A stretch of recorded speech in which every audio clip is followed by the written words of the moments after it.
नमस्कार मित्रों, आपका मेरे चैनल स्टडी विद संध्या में बहुत बहुत स्वागत है। आज मैं आपके लिए बाण भट्ट कृत कादंबरी के शुकनासोपदेश से संबंधित महत्वपूर्ण प्रश्न उत्तर भाग 2 लेकर आई हूँ। और भाग 1 यदि आपने ना देखा हो तो मेरे चैनल के प्लेलिस्ट में जाके देख सकते हैं। तो इसमें मैंने प्रयत्न किया है कि शुकनासोपदेश के प्रत्येक पैराग्राफ से आपको उपयोगी प्रश्न बनाकर दूँ। तो यदि आपको मेरा ये प्रयास पसंद आए तो आप आगे भी इसको शेयर कर सकते हैं। तो चलिए देखते हैं प्रश्न नंबर 1। सुखनास के अनुसार सन्निपात वाली निद्रा क्या है? तो सुखनास के अनुसार सन्निपात वाली निद्रा क्या है? सन्निपात कहते हैं जो एकदम घोर भयंकर निद्रा होती है उसको सन्निपात वाली निद्रा कहते हैं। तो क्या है? राज्य सुख वाली निद्रा। सुखनास मंत्री हैं तारापीठ के, वो चंद्रापीठ को उपदेश देते हुए कहते हैं कि जो राज्य, क्योंकि अब तुम युवराज से राजा बनने वाले हो तो तुम्हें ये सारी चीज़ें बताना बहुत ही आवश्यक है कि जो राज्य सुख वाली निद्रा होती है वो सन्निपात वाली निद्रा होती है, बहुत घोर निद्रा होती है। यानी कि जो राज्य का विषय सुख भोग जिसको मिल जाता है वो घोर निद्रा में चला जाता है। आगे देखते हैं। बिना धवलता को छोड़े युवकों की दृष्टि कैसी हो जाती है? बिना धवलता को छोड़े युवकों की दृष्टि कैसी हो जाती है? यानी कि जो कि अभी अभी यौवन अवस्था में जिन्होंने प्रवेश किया है, जिनकी नई नई युवावस्था है, तो उनकी दृष्टि अपनी धवलता को छोड़े हुए भी, यानी कि वो युवा हैं और इस अवस्था को छोड़े हुए भी उनकी दृष्टि कैसी हो जाती है? राग से युक्त, यानी अनुराग से युक्त हो जाती है। प्रश्न 3। युवावस्था में मनुष्य का स्वभाव या प्रकृति कैसी हो जाती है? तो युवावस्था में मनुष्य का स्वभाव या उसकी प्रकृति कैसी हो जाती है? भ्रमित हो जाती है। भ्रमित हो जाती कैसे?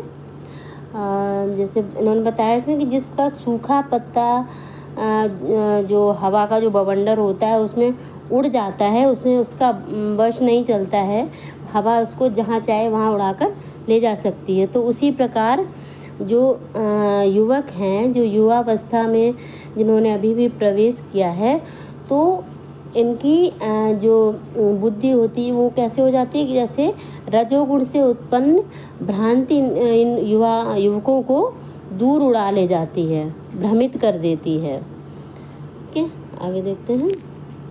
प्रश्न 4। राज्य सुख भोग की मृग तृष्णा कैसी है?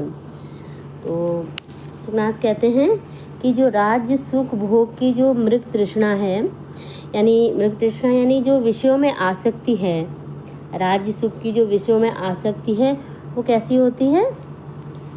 तो होती है दुखद अंत वाली, यानी कि जिसका अंत दुखद ही होता है, सुखदायी नहीं होता है।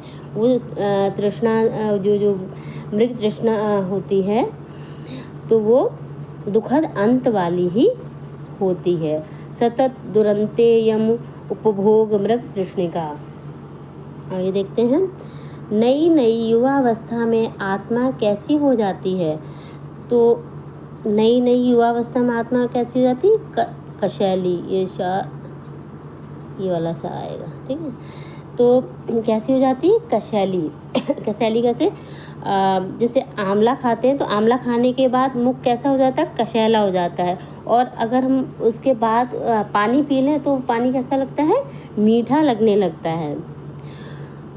तो जिसकी नई नई युवावस्था में प्रवेश किया होता है तो उसकी आत्मा कशैली हो जाती है, यानी कि सब कुछ उसको बहुत ही राग अनुराग ये सारी चीज़ें उसको बहुत ही मीठी लगती हैं। आगे देखें। कैसे मन में उपदेश के गुण सुखपूर्वक या सरलता से प्रवेश करते हैं? तो किस मन में सुखपूर्वक प्रवेश करते हैं उपदेश? तो उत्तर होगा अपगत मले। अपगत मले यानी स्वच्छ मन में, जिसका मन स्वच्छ होता है, साफ होता है, जिसके मन में विषयों से आसक्ति नहीं आई है अभी, तो उस मन में जो उपदेश होते हैं, जो गुरु के उपदेश होते हैं, वो सरलता से प्रवेश कर जाते हैं। तो सुखनाथ कह रहे हैं इसीलिए वो चंद्रापीड़ को राजा बनने से पहले ये सारे उपदेश दे रहे हैं, क्योंकि अभी उन्हें विषयों में आसक्ति नहीं है। आगे देखते हैं, चंद्रमा की किरणें किसमें सरलता से प्रवेश करती हैं? तो उत्तर होगा स्फटिक मणि में। अब स्फटिक मणि कैसे होती है? स्फटिक मणि होती है सफ़ेद होती है, जिसके आर पार भी दिखता है, ट्रांसपेरेंट होती है। तो चंद्रमा की किरणें हैं तो उसमें, क्योंकि वो सफ़ेद होती है, ट्रांसपेरेंट होती है, तो चंद्रमा की किरणें उसमें सरलता से प्रवेश कर जाती हैं। तो उसी प्रकार के आगे का प्रश्न, तो ऐसे ही उन्होंने बताया है कि जैसे स्फटिक मणि में चंद्रमा की किरणें आर पार प्रवेश कर जाती हैं। तो इससे पहले का जो प्रश्न था कि ऐसे ही गुरु के जो उपदेश होते हैं वो स्वच्छ मन में प्रवेश कर जाते हैं आसानी से, सरलता से। आगे देखें, दुष्टों को गुरु वचन कैसे लगते हैं? जो दुष्ट व्यक्ति होते हैं उनको गुरु के वचन कैसे लगते हैं? शूल के समान चुभते हैं। उनको कैसे लगते हैं? शूल के समान चुभते हैं, यानी कांटे के समान चुभते हैं उनको अच्छे नहीं लगते हैं, क्योंकि गुरु के वचन शुद्ध होते हैं, जो दुष्टों को कांटे के समान कानों में चुभते हैं। आगे देखें, सज्जनों के लिए गुरु वचन कैसे होते हैं? और दूसरी तरफ सज्जनों के लिए गुरु के वचन कैसे होते हैं? तो गुरु के वचन होते हैं शंख के आभूषण के समान सुंदर। शंख के जो आभूषण होते हैं वो अत्यंत सुंदर होते हैं, उनके समान उनको सुंदर लगते हैं। इसमें उपमा दी थी, जैसे जो हाथी होते हैं, हाथियों को शंख के आभूषण अच्छे लगते हैं, उसी तरह सज्जनों को गुरु के उपदेश शंख के समान सुंदर लगते हैं। आगे देखें, मनुष्यों के दोष रूपी अंधकार को दूर करता है। कौन दूर करता है? गुरु उपदेश। ठीक है, तो मनुष्य के अंदर जो दोष होते हैं, जो अवगुण होते हैं, जो अवगुण रूपी अंधकार होता है, तो वो कैसे दूर हो जाते हैं? गुरु के उपदेश से दूर हो जाते हैं। आगे देखें, शुकनाश के द्वारा स्वभाव से यौवन में उत्पन्न अज्ञान रूपी अंधकार कैसा होता है? तो शुकनाश के द्वारा जो यौवन में जो अंधकार उत्पन्न होता है, अज्ञान रूपी जो अंधकार उत्पन्न होता है, वो कैसा होता है? अत्यंत गहन, यानी बहुत ही घना होता है। कैसे? इसमें इन्होंने पैराग्राफ में उपमा दी थी कि जो ना तो सूर्य के प्रकाश से दूर होता है, ना रत्नों के प्रकाश से दूर होता है, मतलब जिसको ना अंधकार इतना घना, इतना गहरा होता है कि सूर्य भी जिसको दूर नहीं कर सकता, और रत्नों का जो प्रकाश, रत्नों में प्रकाश होता है, चमक होती है, उस चमक से भी वो दूर नहीं किया जा सकता, और ना ही दीपक की ज्योत से उसे हटाया जा सकता है। मतलब सैकड़ों दीपक जला दो, उससे भी उस अंधकार को, अज्ञान रूपी अंधकार को दूर नहीं किया जा सकता है। आगे देखें, लक्ष्मी चंद्रलेखा से क्या प्राप्त करती है? तो लक्ष्मी चंद्रलेखा से क्या प्राप्त करती है? अनोखी वक्रता या कुटिलता।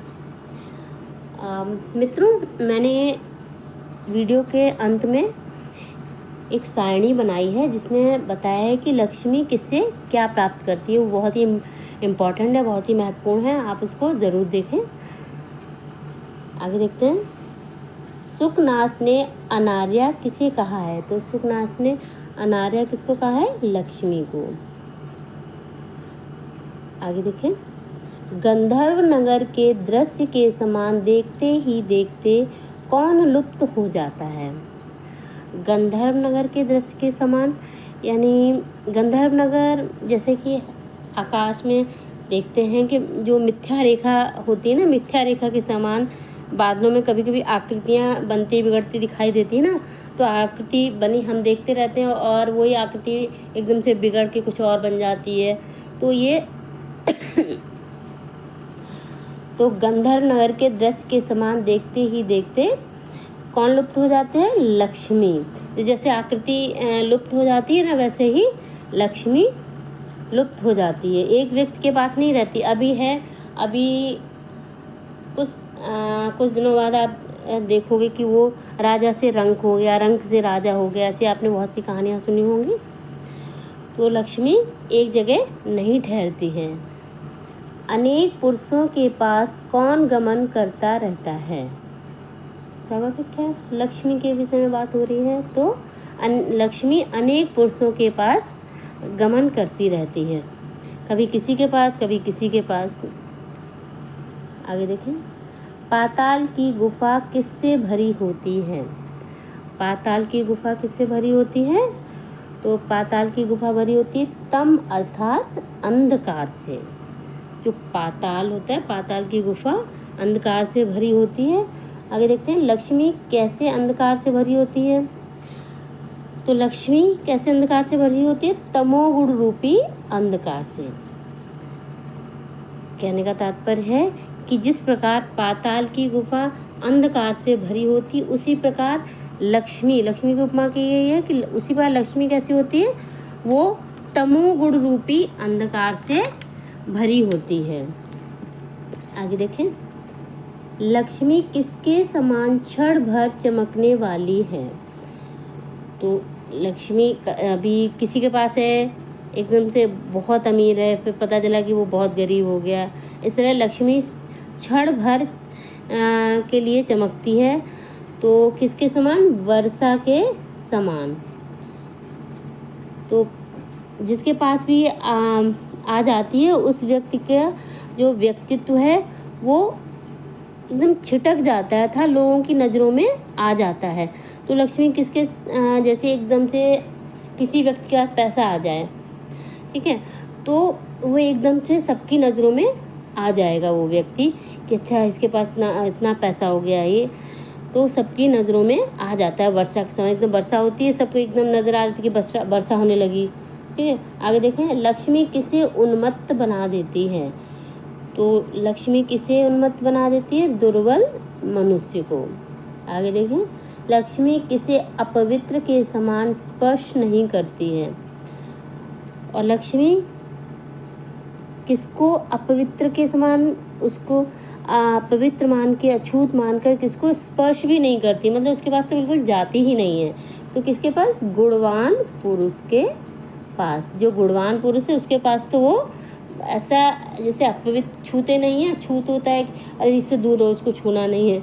तो इसी प्रकार लक्ष्मी जो विद्वान गुणवान व्यक्ति होते हैं उनके पास तो अपवित्र के को अपवित्र समझकर उनके पास तो जाती ही नहीं है। आगे देखें, प्रश्न नंबर 21,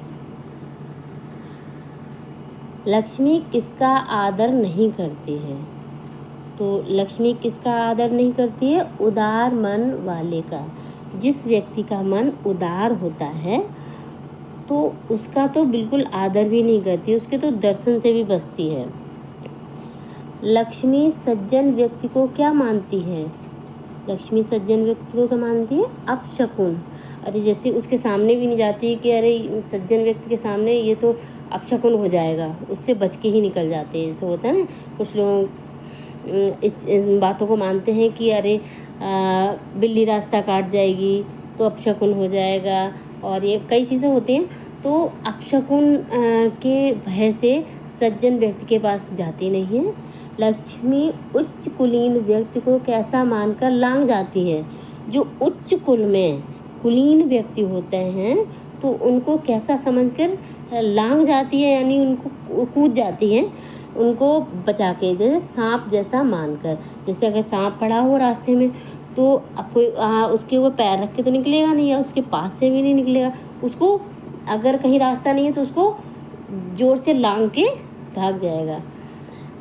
आगे देखें, लक्ष्मी वीर पुरुष को क्या मानकर परहेज करती है? तो वीर पुरुष को क्या मानती है वो? कांटे की तरह। अब कांटे के पास भी नहीं जाते हैं कि कांटा लग जाएगा, तो कांटे से भी लोग बच के निकलते हैं, तो लक्ष्मी वीर पुरुष से भी बच के रहती हैं। आगे देखते हैं प्रश्न नंबर 25। लक्ष्मी बुरे स्वप्न के समान किसे स्मरण नहीं करती है?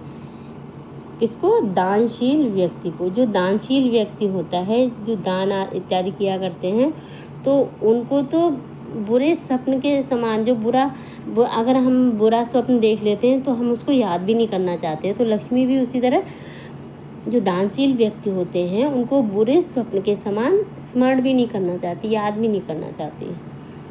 तो इस तरह ये आपके 25 प्रश्न हो गए और मैंने यहाँ पे आपको बहुत ही महत्वपूर्ण ये सारणी बना के दी है कि लक्ष्मी ने किससे क्या प्राप्त किया है। तो इसे आप अवश्य देख लें और याद कर लें। देखिए, तो लक्ष्मी ने पारिजात पल्लवेभ्यो, पारिजात पल्लवों से क्या प्राप्त किया है? राग यानी अनुराग। और इंदु शकलादेकांत यानी चंद्रमा की कला से क्या प्राप्त किया है? वक्रता, कुटिलता। उच्चै श्रवसा, गलत हो गया, इसमें श्रवसा होगा, ठीक है।